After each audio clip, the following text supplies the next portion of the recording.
Hello and welcome to the MIT SDM Systems Thinking webinar series.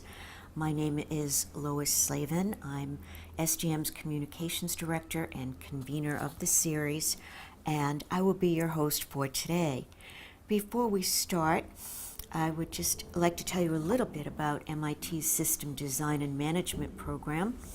It's a master's program for mid-career professionals, which is offered jointly by the MIT Sloan School of Management and the MIT School of Engineering. SDM provides an education that focuses on integrating the technical, business, and sociopolitical components of complex challenges using systems thinking. Graduates earn a master's in engineering and management from MIT. The Systems Thinking webinar series features research and real-life experience by SDM faculty, alumni, students, and industry partners. Again, the series is designed to disseminate information on how to apply systems thinking to address complex challenges in virtually any domain. Some of you may say, well, I'm not in the same industry as Amadeus, but the concepts apply no matter what domain you're in. You can find recordings from prior SDM webinars, and which can be viewed on demand at sdm.mit.edu. Within a week of today's webinar, you'll be sent a link to the recording and slides, along with speakers' contact information. And speaking of the speakers, today's speakers are Rashesh Jetty, head of R&D at Amadeus, and Martin Juvenot, who also works at Amadeus. His title is Software Architect, and he's an incoming SDM Fellow. They're going to discuss their work with Dr. Dan Sturtevant, who's an SDM alumnus and CEO of Silverthread. They will be speaking on designing software platforms for innovation and profitability. If you have any questions for the presenter at any time, please type them directly into the chat window.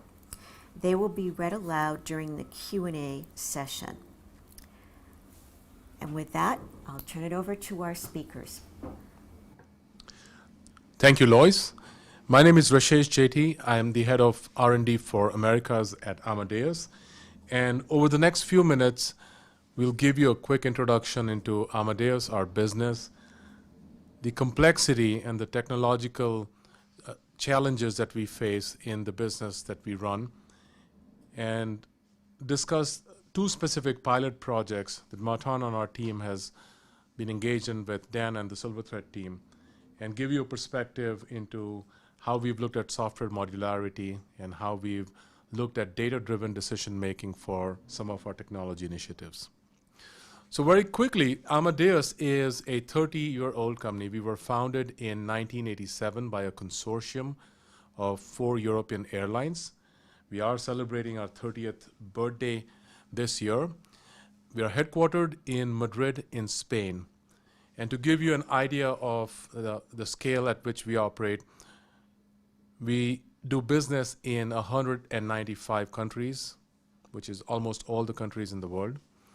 Our team is almost 15,000 people strong at this point. And last year, we generated close to 4.5 billion euros in revenue.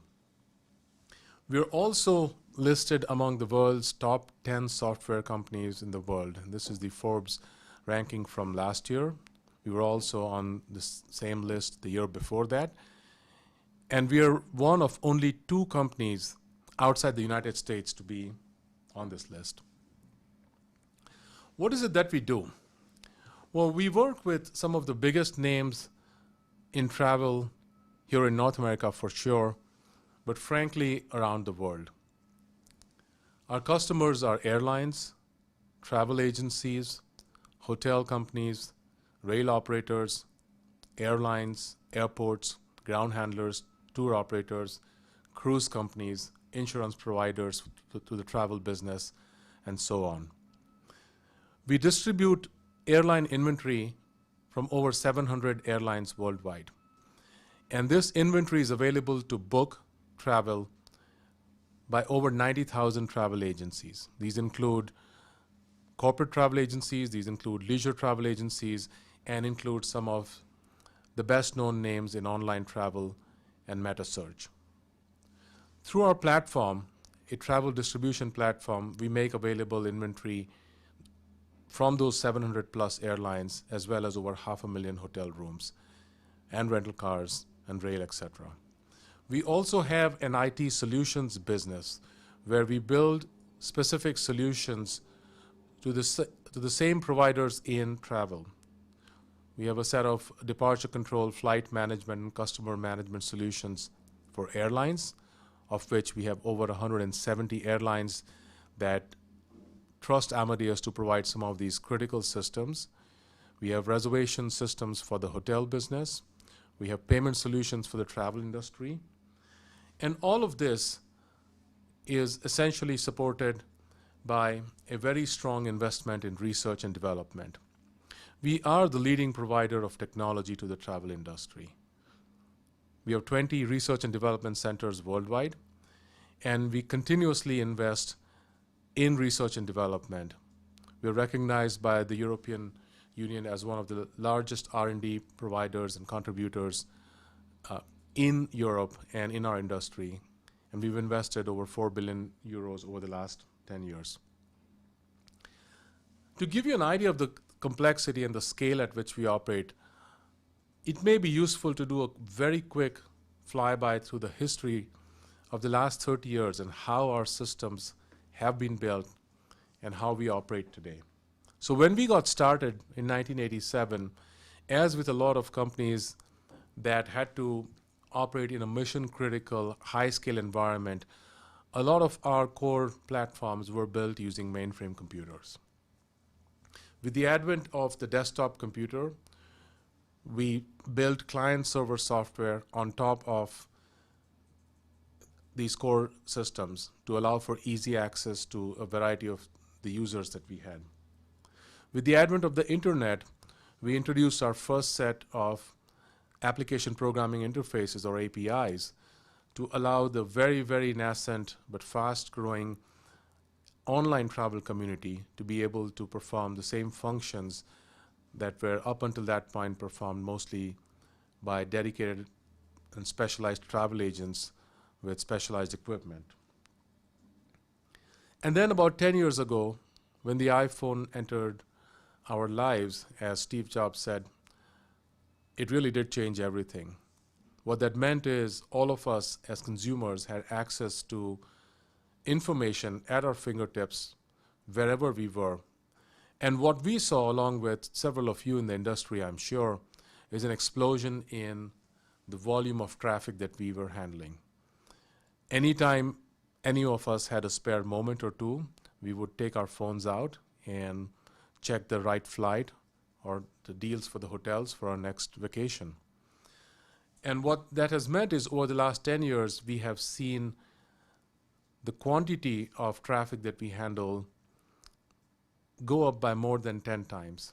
In fact, some of our subsystems that look at flight availability have seen up to 100 times extra volume just to keep up with some of the basic transactions that the travel industry comes to rely on. And fast forward to where we are today and the world we live in, drones are real, robotics are making an increasing presence outside of the factory shop floor and into our day-to-day lives. We all work with a variety of devices, not just dedicated PCs or a mobile phone, but with tablets and laptop computers, and we are always connected. And to keep up in this landscape and to maintain our technology leadership in travel, we've had to continually look at ways in which we can improve the agility of the systems that we offer, the agility to make changes in those systems, and the ability to react and respond to the fast-moving travel industry itself. We've also begun a very deliberate and conscious effort to move away from closed proprietary systems that we got started on 30 years ago. And we've done an excellent job of actually decommissioning our entire mainframe ecosystem. Most of our platforms are now running on open systems. And over the last couple of years, we have made active investments into cloud enabling all of our technology. And in doing projects of this scale, it is very important to have a set of objective and data-driven criteria for our technology investments. And that really is the gist of the rest of this webinar. And I'll turn this over to Martin and later on to Dan, who will walk you through the initiatives that we've done together here over the last several months to look at how we can examine the modularity in software, how we can look at platforms in our software landscape, and how we can make more data-driven decisions so that we are able to fully leverage the advances in technology and serve our customers and industry in the best way possible. So with that, over to you, Martin. All right, so the challenges we face, and as Rashesh said, we want to improve on agility. We want to make sure that we're actually building platforms that can enable us to, let's say, have richer content, develop product faster, etc. Thing is, when we exploded our mainframe into a service-oriented architecture, we created something over 5,000 services. And those services, they work under a lot of stress. We, in average, get something around 145,000 queries per second. Although we're impacting a lot of people, we are performing 2 million bookings every day. We're boarding more than 2,600 passengers.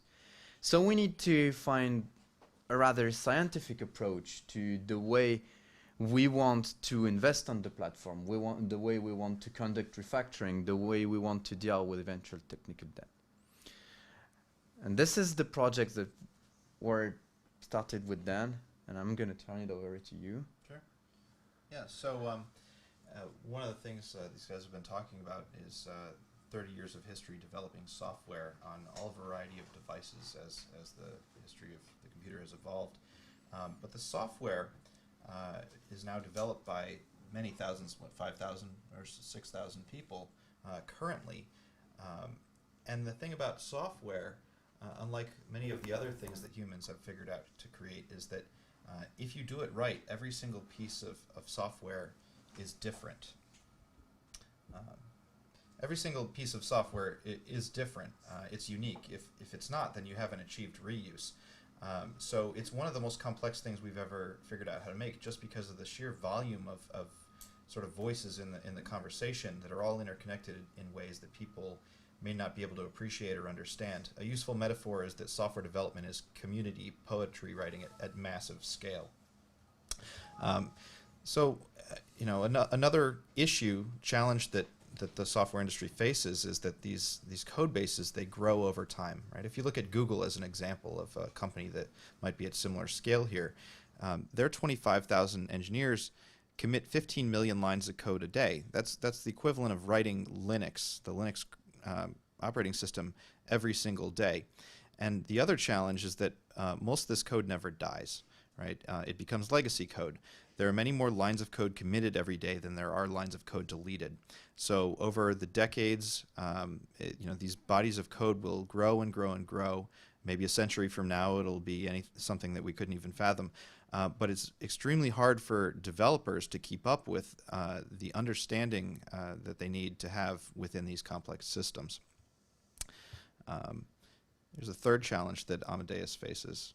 Yeah, so pretty much this is the challenge I think a lot of companies face, is that you have short-term objective and long-term objective, and this is especially true if you try to work on a software platform.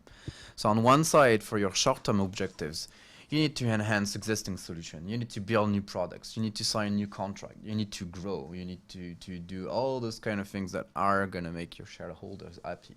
But on the other hand, you need to invest on your platform and basically the means that are going to enable you to do that in the first place. And I mean, finding the right balance between those two objectives can be sometimes a little bit hard, and this is where then Salesforce are helping us.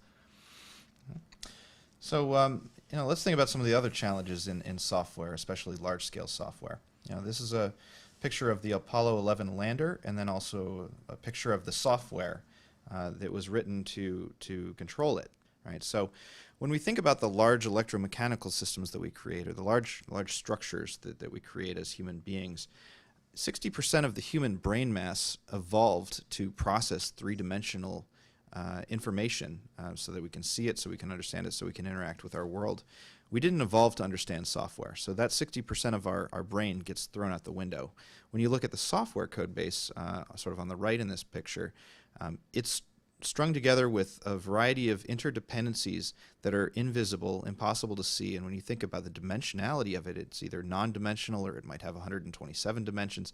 Either way, it's very hard for human beings to reason about what is connected to what and to make inferences about the indirect and direct structural links between those components in the system. So understanding how it's built is extremely difficult. Now, when we look at Amadeus, we had Margaret Hamilton standing next to her stack of code for the Apollo 11.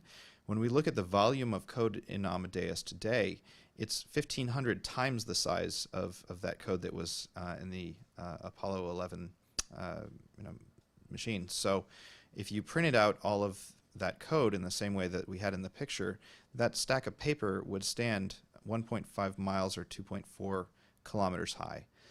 So the idea that any single human being could understand how Amadeus's system works is just laughable, and it's not because there's anything wrong with people at Amadeus. It just means that they're human beings.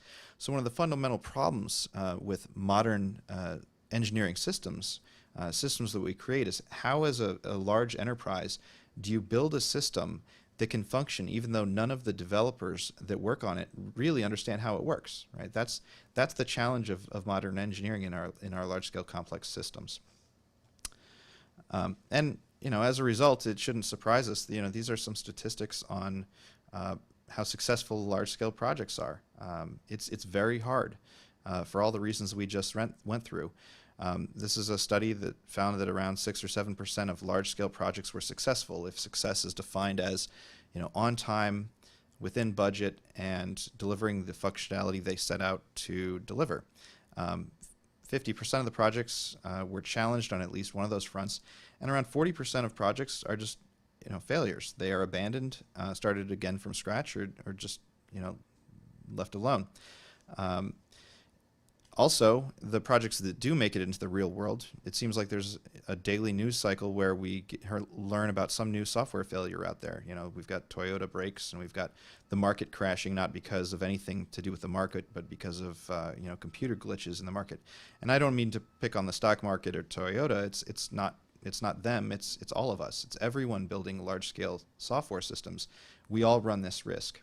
In 2013, Cambridge found that bugs cost the global economy $312 billion a year, right? And those are the bugs like this that are prominent, and also bugs that are small, and we all encounter many of them every day. So,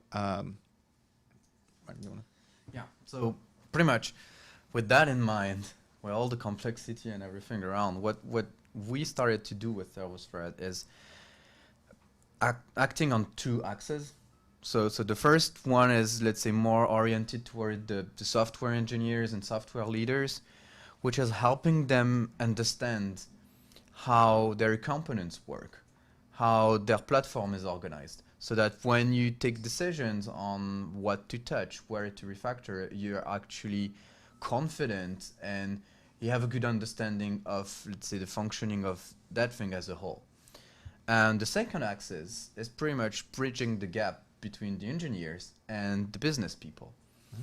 And it's allowing the business leaders to optimize the business outcomes by acting on the design quality an architecture of the product. So it's finding this common understanding between the engineers and the business leaders in order to get the biggest bang for your buck.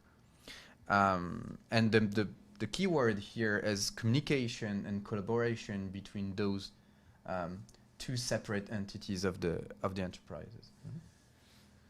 Right. So we've talked a little bit about Amadeus. I'll tell you a little bit about Silverthread. I graduated from System Design and Management program back in 2008, went into the Engineering Systems Division PhD program, and then worked with Michael Davies at MIT and also Alan McCormack and Carlos Baldwin at Harvard. We did a lot of research looking at design quality in large-scale software systems and also software economic impact, right? So does design quality impact productivity, defect density, team morale, other things of economic interest? By how much? How can we quantify that? How can we reason about it? So we did a lot of research in that realm, and we founded Silverthread in 2013 to commercialize some of that work, but the research is ongoing. Our customers include people in government and defense, people doing due diligence, and people in large software enterprises like Amadeus.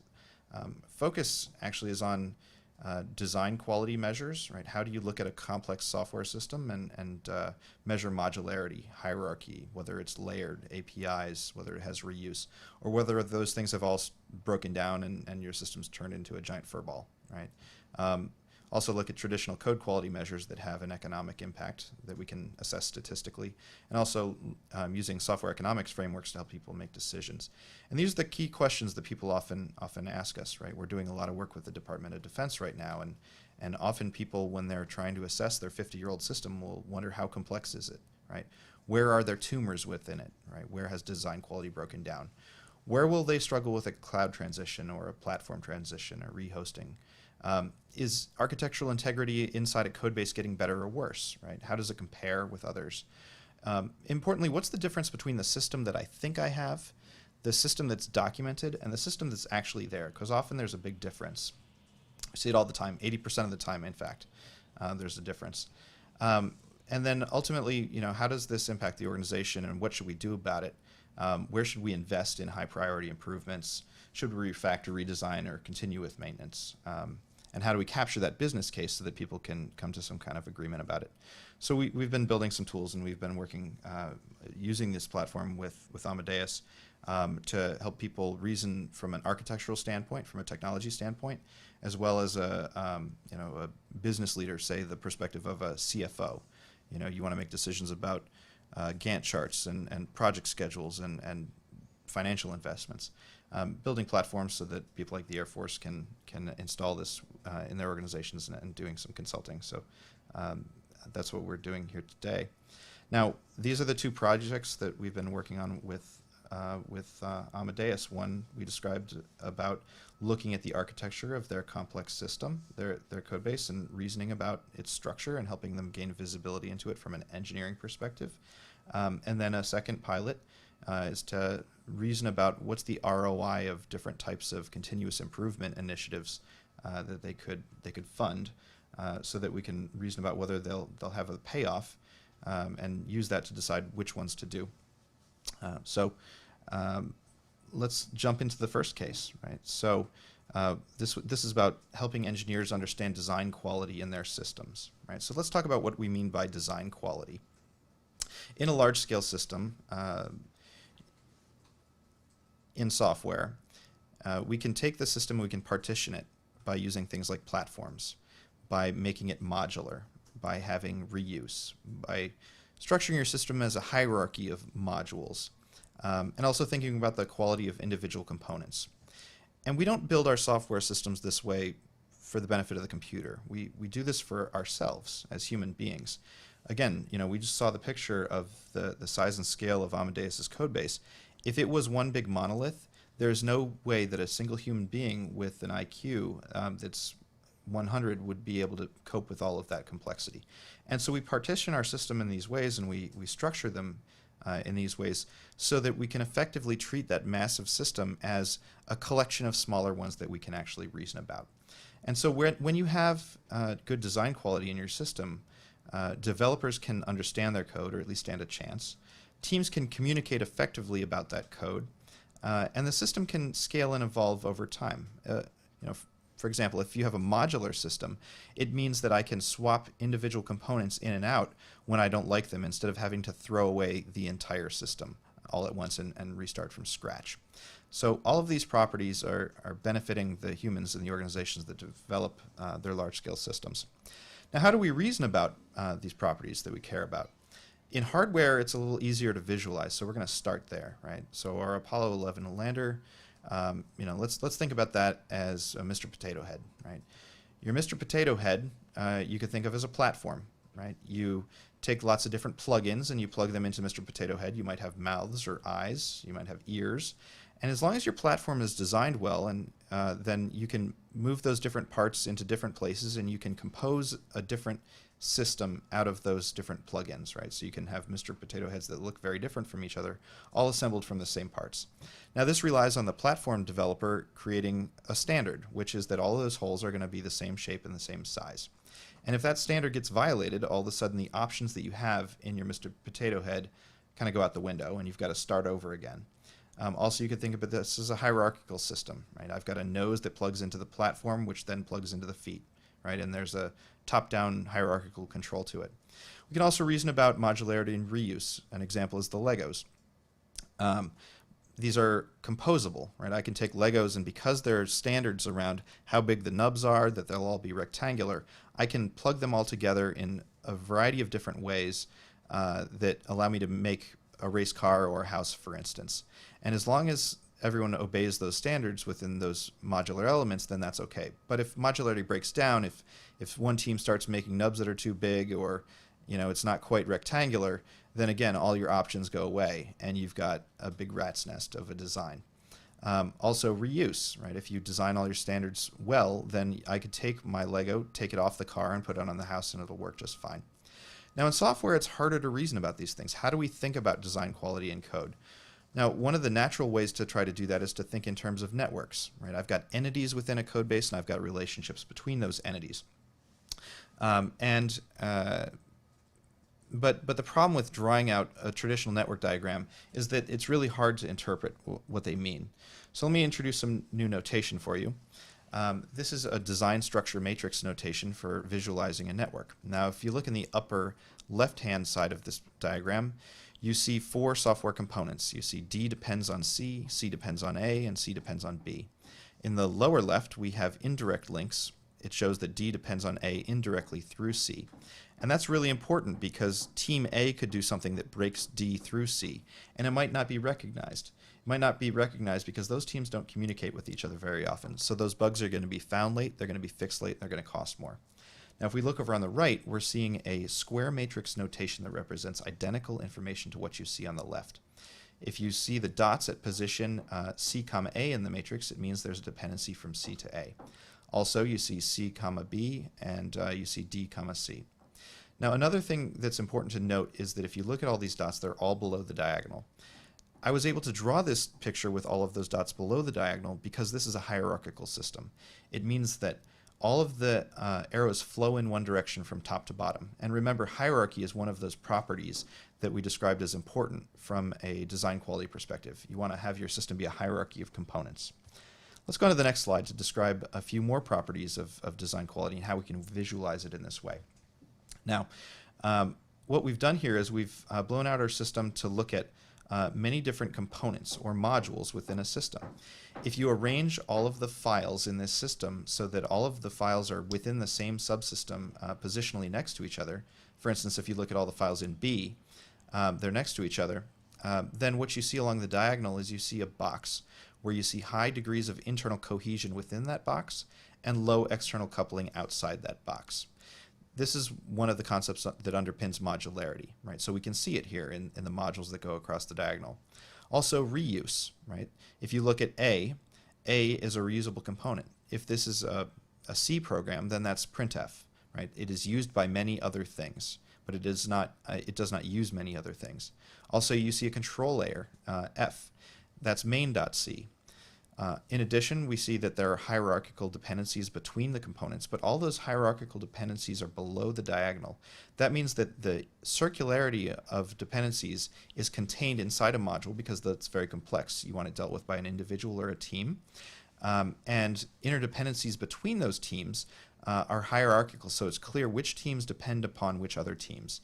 We don't want to be in a situation where teams depend upon each other circularly or their code depends on each other circularly, because you can actually get into an organizational deadlock. So let's move on and talk about why this matters. If you look at the picture on the left, we see the picture we just saw, the modular system. Unfortunately, when we scan code bases at Silverthread, 80% of the time we find that the system often does not look the way that developers describe it or what you see in the documentation. So with that, I'm going to hand it off to Martin, who's going to describe some of the pictures that we drew at Amadeus.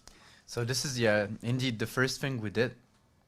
And you have to imagine that as a nice way to start the conversation with your developers, you have to imagine those pictures as a giant poster that you're going to put in the meeting room and say, hey guys, let's start talking about the architecture. So the cool thing about Amadeus and a lot of software companies, I have to say, is that we have a building system that has been built around build files where we basically explain what are the intended dependencies. So we say that when a component is built, it has to take this other component with it. So we had our intentional design, and that's what you see on the left. And then by analyzing the source code, we were able to display let's say the reality metrics that you see on the right. And that was interesting because the first thing that you can discuss with developers is that now they see where the modules are and how they play out together. And how they depend on each other. So a funny thing, for example, is that for us, we had a business object model. And business object models, usually, they're pretty much like the A Dan was just describing. They're like a shared utility. Everyone is using it, and it does not depend on a lot of things because you want it to pretty much be a model. And we realized that it was actually depending on, I think, something like 11 other modules. That was a problem here. And those kind of design, they can show you very quickly at a glimpse where you have, let's say, misunderstanding between your intent and the reality. Another cool thing that you can do with the DSMs is that you can use them so that they can show you risk areas and potential irregularities. So here we are back to an equal scale between components. And what Dan and his team did is that basically they took the matrix that you saw on the left before, and they checked whether the dependencies that were shown were legal ones or illegal ones. And all the red and yellow dots that you see are illegal dependencies. So here. And to reason with the developers, that was really interesting because, for example, we spotted this cyclic dependencies, which was about like wrong friendship or the developers cutting corner, and this is stuff you can easily do with C++. So that was we were able to spot just a few files, and we're not talking about hundreds of files. We're talking about, let's say, dozens of files that were breaking the modularity of the system. Also, we did a little survey with the developers, and it ended up that they were the least confident when they had to touch one part of the code. And actually, this part of the code was exactly what we spotted as a tightly coupled core, which basically means that you have a lot of interdependencies between modules, and that creates you a little core that is hard to debug, that is an area of high complexity, that pretty much is a risky area. So it was also enabling us to show to the managers why the developers were struggling more in that area of the code than in other area of the code. So it was supporting, let's say, the developer perception with more data. Okay. So now we're going to talk about the second case that we did, the second pilot project. This is more around managerial decision making. Right. So we described design quality earlier. But we've done a lot of work to study its impact, right? Code quality can be measured, design quality can be measured, test quality can be measured. And this is the result of, this is a one-slide version of a dissertation. And what this found was that looking at a large enterprise and looking at which parts of a code base had good design quality and in which parts had it broken down, we found that in the parts with good design quality, developers were capable of producing 20,000 lines of code per year. Those same developers were only producing 8,000 lines of code per year when they worked in the part where design quality was challenged. In addition, developers, when they were working in the good parts, they were spending 4 days a week or 80% of their time working on features and only 1 day a week debugging. But when those developers were in the parts that were more challenged, they were spending 70% of their time on defense, debugging their code. So this represents an enormous economic impact for that organization, a lot of waste, a lot of overhead. These are some other examples. So we've done studies, and I'll skim past these, but we've done studies of safety critical systems and found that code had to be patched after a system went live a lot more often if it was in the part where design quality had degraded. We looked at security threats, found code bases that were being attacked regularly, and after they were refactored to improve design quality properties, it was easier to maintain and defend those systems. In addition, here's another commercial firm that went through a refactoring to improve design quality, and after a successful refactoring where our metrics showed the design quality had substantially improved, they were able to produce many more revenue generating products per unit time. So it gives you productivity, cost containment, safety, security, agility, and revenue. Design quality impacts a lot, and that's because ultimately design quality is what allows your developers to understand their code. It's what allows teams to communicate effectively about it, and it's what allows you to be able to swap parts in and out. It allows your system to be flexible, agile, and scale. One of the things that's important to talk about is that agile development methods, people talk about them a lot these days. There are the methods which receive probably 95% of the attention, but I think what's equally important is that you need an agile product. If your product is modular, then your product can support agility. If you have a process that's agile, but a monolithic furball of a product, you're just going to make crap faster. So it's important to deal with those, as two sides of the same coin. So one kind of conundrum, we've talked a lot about how everyone understands these issues intuitively, and also how we've done a lot of research, and others have done research on the impact of code and design quality on the developers who work in it, and what that means for the importance of focusing on it, the importance of investing in it. Yet often quality efforts and refactoring efforts go unfunded. In fact, I think there's a systematic underinvestment in refactoring. So do you want to talk about? Yeah. So I think the thing is that new features, bug fixes, etc. They're pretty easy to it's pretty easy from those to figure out what's the ROI. You have a return on investment that is easy to make and is that people are used to. On the other side, when it comes to investing in refactoring and everything, it's usually harder to make a case for what kind of investment I'm gonna get, and usually it turns more into decisions or discussions about, let's say, different schools of architecture, different personalities, some people thinking that this is more efficient than this other thing, but it lacks of objective figures. Yeah, and so an engineer will come to a manager and say, hey, I know that, let's pick an example. Toyota will pay us $2 million more next year if we implement this feature. And I know that we've got 10 bugs that customers are yelling about, but I don't want to do those things. I want to spend my time doing this third class of thing called, making the code base more elegant, right? Now their manager's going to tell them to go pound sand if they hear that argument. But the engineer might actually be right? But the problem is there's no immediate market demand for that, and the ROI is extremely unclear, right? It's hard to connect the dots between the improved productivity and the reduced defect density, how that translates into future dollars, and how that impacts what you should spend today to make those investments. And because of that, there's probably a systematic underinvestment in refactoring efforts. So Martin and I think, now the studies that we went through basically were pulling data from these kinds of sources, right? I described a number of academic studies and commercial studies where we pulled data from source code, pulled data from continuous integration environments, pulled from version control and feature and bug tracking, and we got these raw metrics out.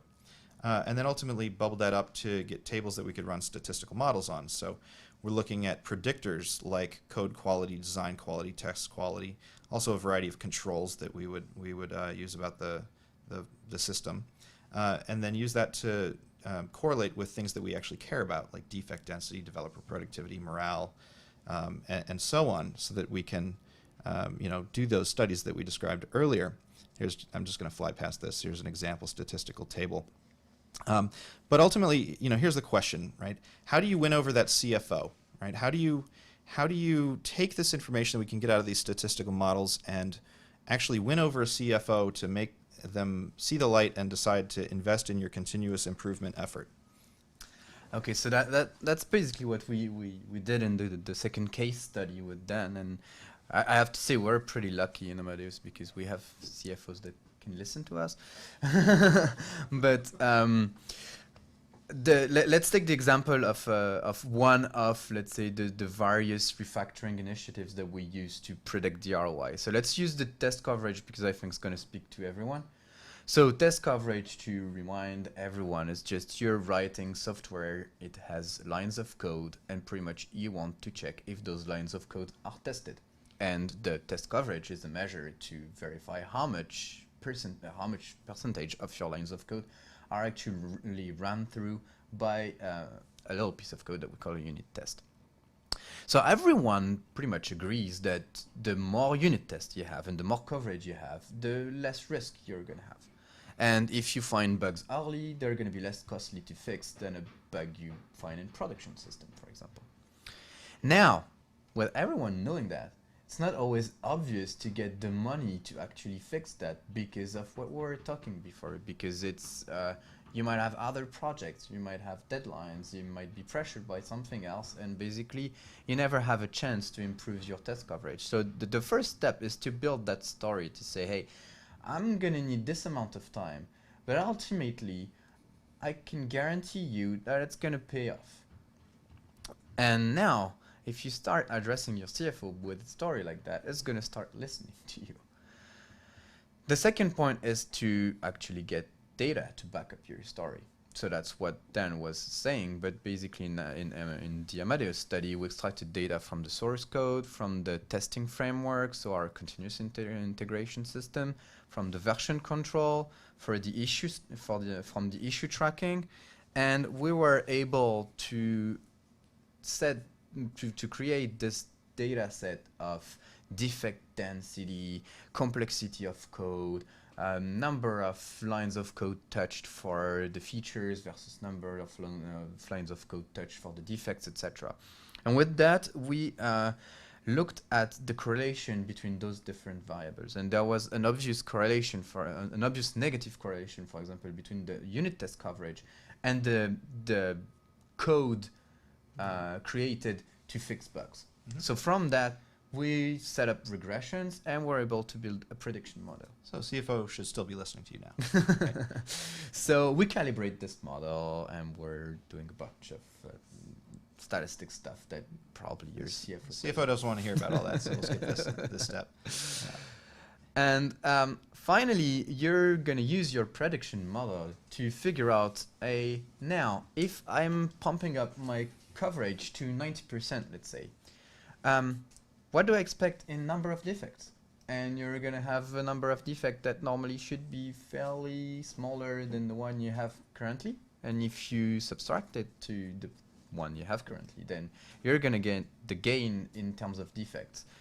And here, probably your CFO starts to listening more and more because you're actually reducing the risk. But you've not talked about money. We're not almost all the way there. Right.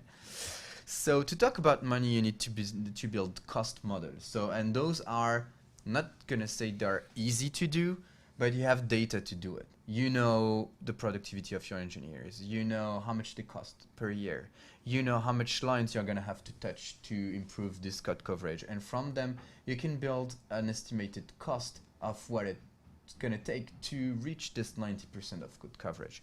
On the other hand, you also know the productivity of your developers when they fix defect. You know what are the, let's say, indirect cost of a defect in terms of your customer service and all that kind of stuff. And from that, you can you can build a cost model about what a defect costs. Now, if you compare the two of them, you start having a return on investment. Right. So now your CFO might actually like you.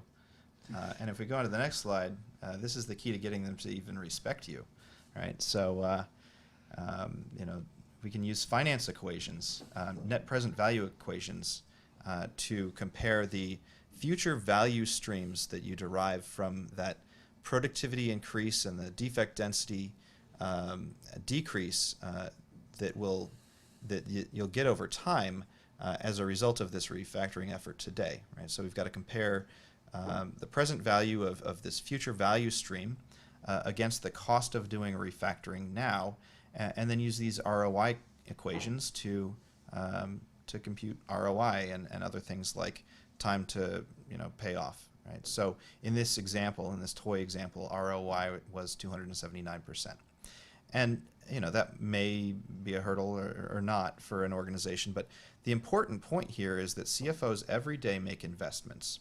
They decide whether they're going to build a new plant or hire new people or do all variety of things based on projections of ROI. And so if you can do this kind of modeling, all of a sudden your refactoring effort or your continuous improvement effort can be compared side by side with those other things that you invest in. Now you might do some modeling, sensitivity analysis. You might think through what are different reasonable assumptions. There might be some variance in here.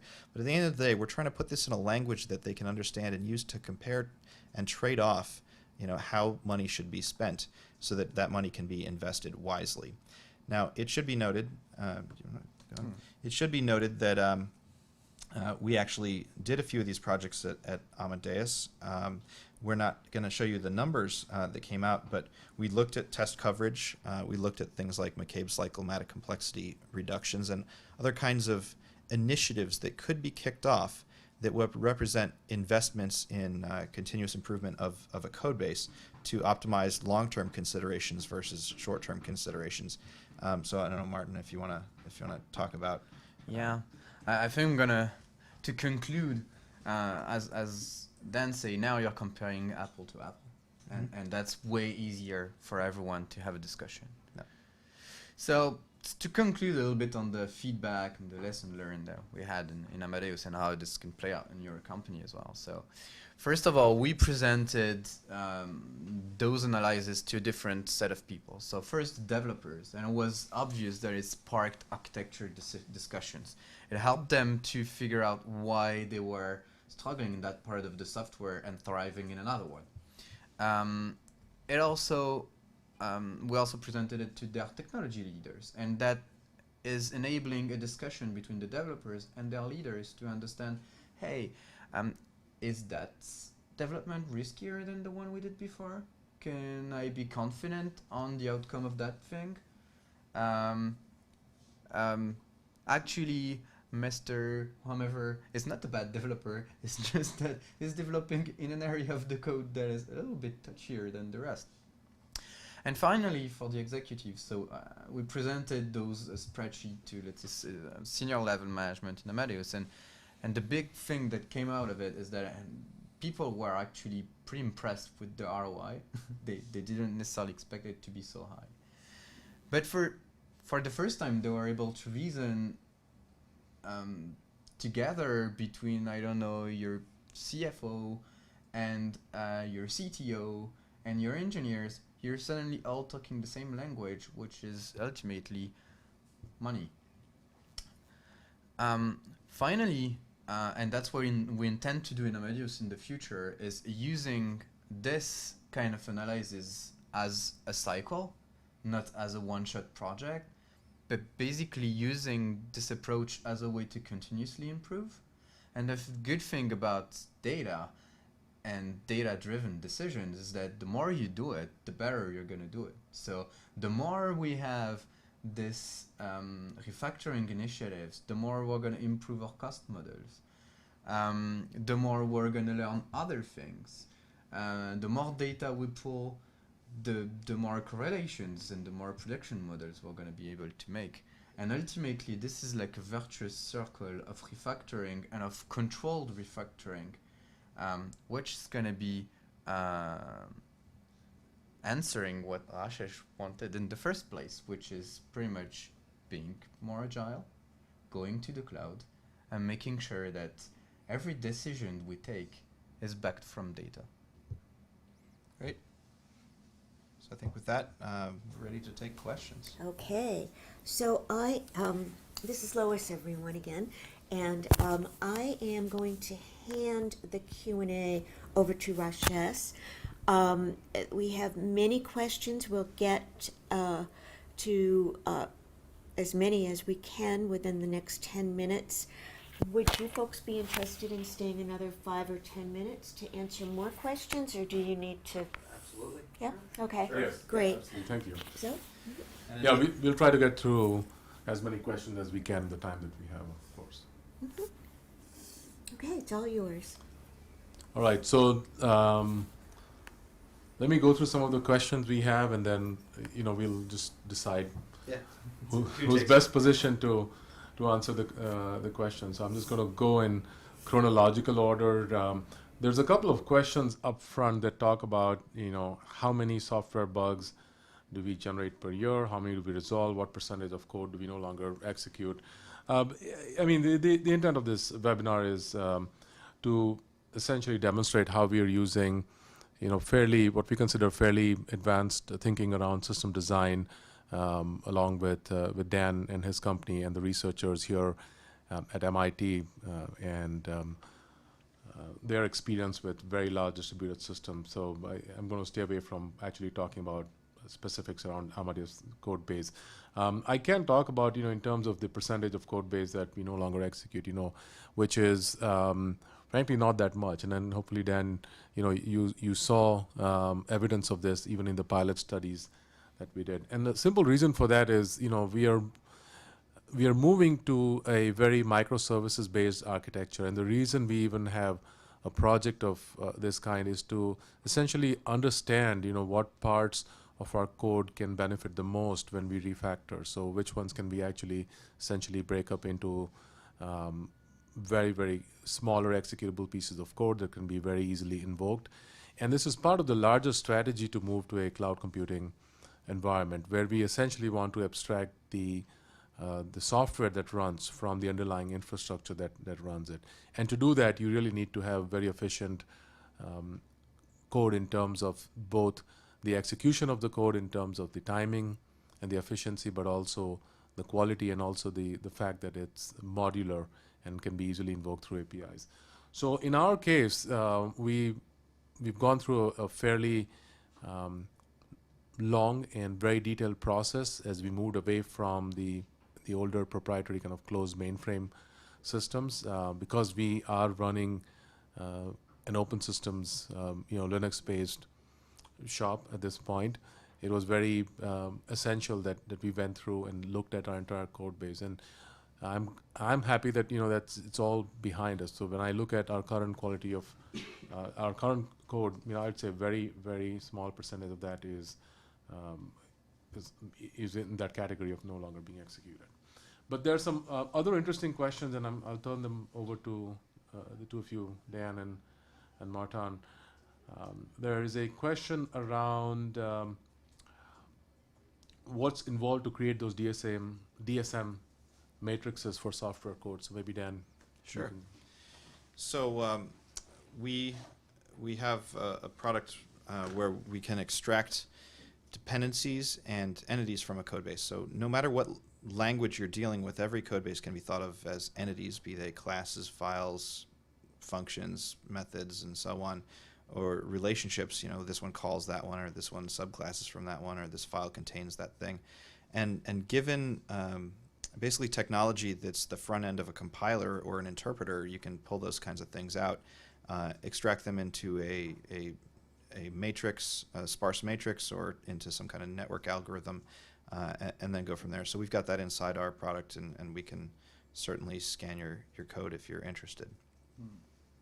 I think also there are a couple of papers that you made, you and Alan McCormack especially, to explain how you can put a network into a DSM and how you can do it with your code. Yeah. What the complex part being how you extract the dependencies from the code. Yeah. So, Martin, maybe this question would be interesting for you to address, and that one's around, in the pilot, in the study, we've generally focused on the source code, the version control, the feature bug tracking system. I mean, these were our primary data sources. What other kind of data sources do you think would make sense to refine the economic analysis that we did, both the real one that we did and the hypothetical example that you guys presented here today? So I think in let's say the specific case of Amadeus, because we're a service-oriented architecture, so software is one thing. You also have the let's say runtime dependencies between components. So that would be another source of data that would be let's say very, very useful to have. Let's say to have another perspective on dependencies and components. There would be, I don't know, data extracted from the logs, data extracted from if you have anything like an enterprise bus or a service integrator or whatever. Other source of data that you could think of to enrich let's say the cost models might be around mining a little bit more than the incident tracking system, and this is something I had in mind for the future. But it's also I mean, when we speak about defects, it's also hard to get an idea of what's the exact cost of a defect, because it's involving so many people in the enterprise. So you can also use probably natural language processing techniques and stuff like that to mine from. You probably all have IAMs or email threads whenever a problem happens, or you use your regular Bugzilla or whatever to find out what are the interactions between people. And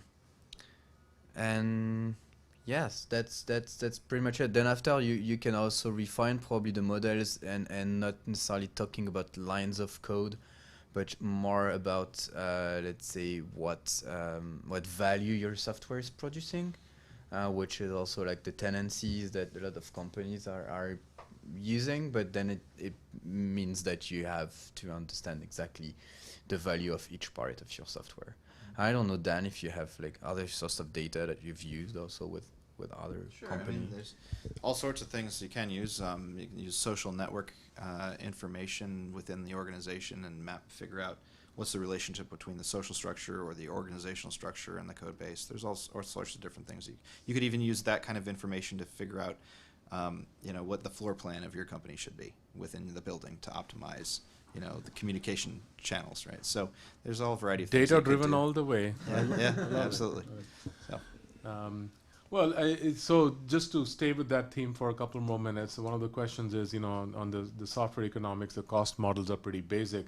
How could they improve? I think, Dan, you just gave an example of how we could improve it, right? So the traditional cost models have always been, your finance-driven spreadsheets, and the more data inputs you have, the more kind of modality you can put into those models. I think you just have better Absolutely. models. First of all, you should know that what we presented wasn't the actual product. It was simplified and obfuscated to protect maybe the innocent.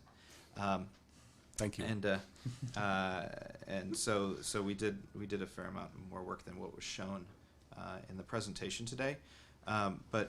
So was the question about the finance models or the cost models? Right. I mean, the question, the person that asked the question was saying the cost models are pretty basic. How could you actually improve? And I think hopefully we just demonstrated how we can actually improve them. Yeah.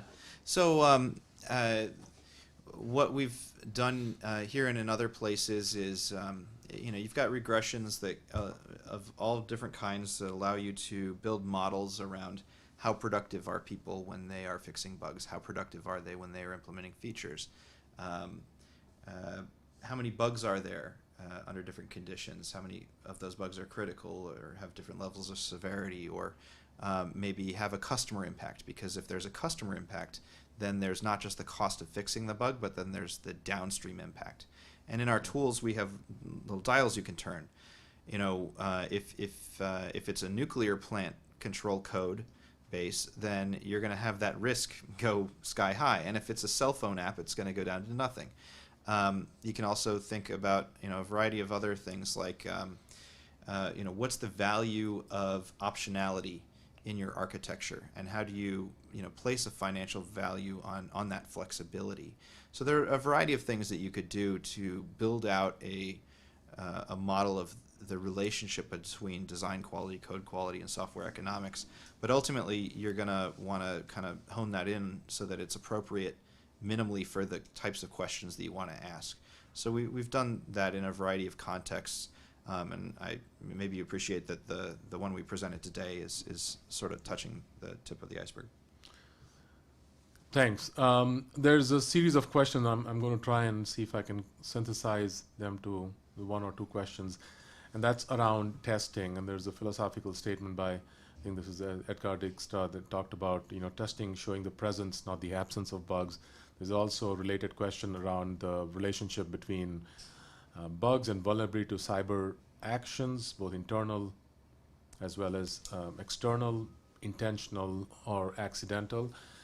And maybe also somewhat related is in the cloud, how do you know who else is using your code? So let me maybe take a first shot at some of these questions, and you guys should feel free to jump in as appropriate. So a big focus of the analysis we presented and the study we presented was actually coming back to the thesis of this webinar, was to find out how we can examine the modularity in our systems, how we can use data-driven, objective methodologies, what I'd call pretty cutting-edge methodologies out of the research institutions, like MIT and the work that Dan and his team are doing. How can we look at it fairly objectively and say, look, what part of our code, will best benefit from any refactoring that we do or any work we put into it, and to make that decision on the basis of data and on the basis of actual code, not, as Matan said earlier, not declared intentions, but what does the code actually look like? And that, the data actually tells you this is the biggest bang for your buck, if I were to translate that into layman terms. Things around bugs, or, what is the impact on security? I mean, I think that's a whole different area of discussion. It's unrelated to what we presented here or the study and the pilots we did here. But any thoughts? Yeah, I mean, cyber, I'd say ultimately when people can't understand the code that they're working in, they make more mistakes. And that means that they make more defects, and one class of defect is the introduction of a vulnerability. Also, modularity, the other thing that it gives you from a security perspective is that if you have a modular system, it has a smaller attack surface area. But we haven't gone too far into that, and that's sort of a topic for another day.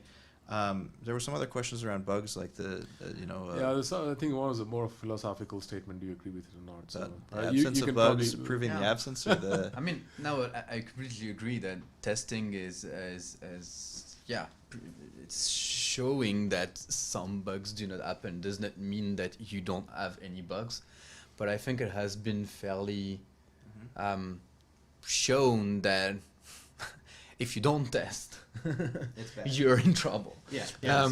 It's not, I mean, you're going to need to do other things than just testing. And this is also what plays out to what Dan said, is that you need to understand what you're doing. I think that's the big thing about architecture, is that it's not something that just the architects need to care about. It's something that's actually a very good point, which is, a lot of classical technology groups, there's people that have the title of a software architect, and really what we're looking at is, architecture should be something, even if you're a developer and your job is not to be a software architect. I think understanding that architecture and understanding kind of the broader context of where your code fits into is absolutely important and critical. So since we are over time, maybe I'll just sneak in one last question, and I think this question probably ties a lot of things together to make it very relevant. And one thing I'd throw out is that you see our email addresses on this screen right here, and I'm sure they'll be distributed. I know that I would be very happy to follow up with you via email to answer any other questions that you have, even though we can't hit everything today. Yeah, so the question, and we'll just wrap on this one, is, how can Amadeus help to drive innovation? Is it related to distributed or open innovation? Can it be used by subject matter experts and startups? And I think this actually speaks to, at least in our case, how moving to a more distributed systems, moving to open systems, moving to microservices, all the things we've touched on here briefly, how that benefits innovation in the industry. Because part of what we can do is, there are, we can open up, and we do this, we have a developer program where we have a set of published APIs and anyone can essentially register, sign up for it. And you have access to some of the transactions that we support in the travel industry, that you may have a very creative idea, but you really don't have, as a startup, for example, or as a subject matter expert, you don't have the access to the entire ecosystem of travel suppliers and partners that we do have. But you can work with us, and we can give you a set of APIs that can, for example, let you look at flight availability, can let you look at hotels. And we've been working with a couple of hundred startups just here in North America and even more globally, where companies have been able to access this set of APIs and really come up with very, very creative ideas and business models, which ultimately goes to improve the life of us as a traveler. And because innovation is everywhere. And so for our part, being kind of one of the predominant platforms in the travel industry, this is the way for us to also foster innovation, not just internal and within the 5,000 and more developers and engineers that we have in our company, but also in the industry. So with that, we are fashionably 6 minutes over time. Lois, thank you very much. Dan and Martin, thank you again. And as you said, our emails are there, so feel free to reach out with further questions, or if you have. And if you have questions typed into the screen, I will respond to them. Certainly. Okay, thank you very much. Great webinar. Thank you all for attending. This is the last webinar for this semester. We'll be resuming in September. But in the meantime, please visit our website where you can see a listing of over 100 webinars that are available on demand on topics like these and very far-flung topics you wouldn't even expect, all tied together by systems thinking. Thank you again and have a great day.